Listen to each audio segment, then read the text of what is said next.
In this video, we're going to continue to build off of our wave spawning system. Let's remind ourselves of where we are in the process. We've built our wave spawner blueprint. We trigger something whenever we enter here. And now we want to create the different waves and have each wave spawn their associated spawn point. So I'm actually going to build out the functionality to get to these spawn points. So we want a spawn point, and each of these we want to call something that spawns the particular actor on these spawn points. So we'll build all of this out and just prove it with debug.log statements, and then we will actually spawn things after. All right, so we have our print string right here. I'm going to preemptively make the other two blueprint classes. So we have our wave spawner. I'm going to right click and what do we call this? Let me see here. We called this spawn point and wave. All right, we'll call that enemy wave, I think. So make a blueprint class, actor, BP underscore enemy wave. Okay. And I'm going to already just do BP underscore spawn point as an actor. Oops. All right. I kind of jumped ahead there. Make the actor BP underscore spawn point. There we go. All right. Save all. Save. Just make sure we don't lose anything. All right. So we have our wave spawner. That's right here. Okay, so we want a wave. Let's think about what we want. We want a wave over here just to define a series of spawn points. So we'll make our wave actor. So I'm just going to drag this out. Enemy wave. Okay, this is our enemy wave. And then we want a few spawn points. So I'm just going to drag these out too. Now let's just start with two. Already, I want to make sure that I keep things organized. So my world outliner over here, BP enemy wave. Let's call that. That's a good one to do. So enemy wave, let's do underscore. I'm going to try a naming convention like this. Let's say wave for W, W01 underscore. Yeah, cool. W01. So this is my wave. For my spawn points, I'm going to do underscore W01 because I want to associate it with this wave. S for spawn 01. Okay, I'm just going to press F2 so I can highlight that whole thing. Copy, go to my next spawn point, paste. So now this is the second spawn point in wave 1. All right, great. So already you're noticing that we can't really see these very well inside of the viewport. So what I'm going to do is I'm going to go into my enemy wave right here, double click it to open. I'm going to add a text component to this blueprint. So click on add component, start typing in text. All right, we'll call this wave label. And up here, let's see, probably gonna be pretty small. I'm gonna bring this up and call this, oh, sorry, not variable name. Under text over here, we'll call this enemy wave. All right, let's compile, save, see what that looks like in game. Yeah, I barely even see it at all. Enemy wave. Are we doing this the wrong one? Oh, wow, we're doing this on the spawn point, so that's fine. Just a little practice run. Go ahead and compile, save. Cool. Let's go back here. Essentially, that's what we're going to do. So open up your enemy wave.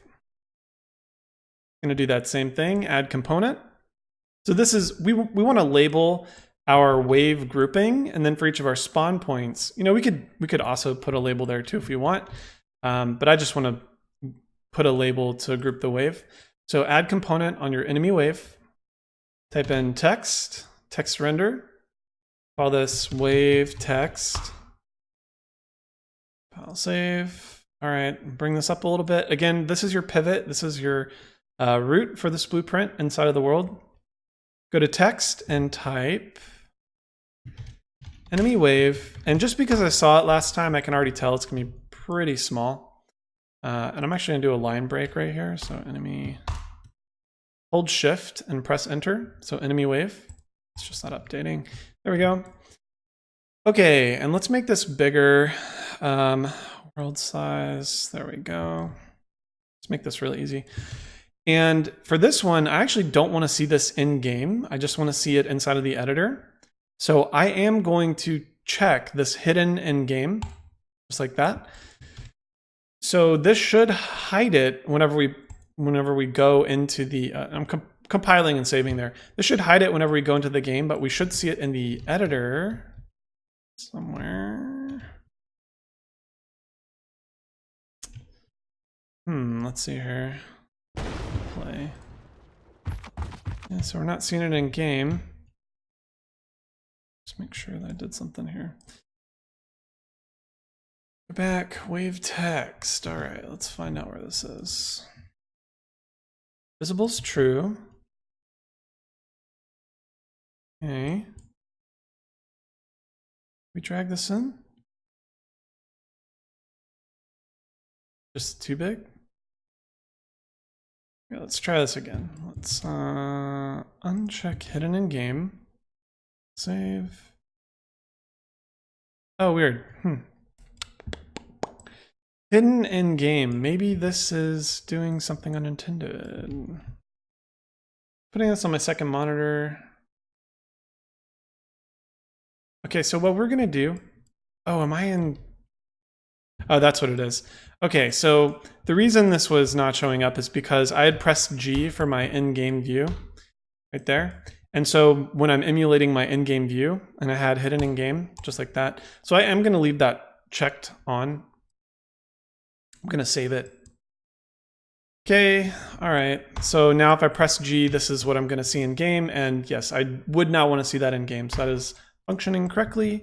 All right, great. So now as a level designer or a game editor, I can see my enemy wave marked. So it's pretty easy to spot while I'm editing my level, but I will not see it in game. I'm just pressing G. Okay, cool. Let's also set up our spawn point trigger volumes. If you get this little thing, it's saying right now it's only a data class. Just click open full blueprint editor. It's saying I didn't really add anything to it, but I want to now. So click on viewport. So we're gonna do the same thing that we did with our initial wave spawner, but we're gonna use it a little bit differently. So go to add component, click on or type in box collision. All right, we'll call this spawn volume. And what's gonna happen is we want to set this up to spawn the enemy at some random point within the volume. That way you get a little bit of variation, but you can also make the volume really small if you want to spawn them in a very particular spot. So again, I'm going to select this volume. I'm going to move it up a little bit. I think I am going to stretch this out a little bit too. We'll do 10, 10. Yeah, sure, why not? Pull this up. So this is the ground level. Again, that's the pivot. Okay. All right, compile, save. Okay, so now we can actually see what's happening in the level. So this is my enemy wave spawner. This is my enemy wave grouping, and for each enemy wave, I want to assign all these spawn points. So these will be my spawn points. And then if I want to make these smaller, I can shrink these, but I think this is fine. And next, we'll actually we'll call the functions that are set up to spawn our enemies properly, and we'll test that before we actually spawn them out.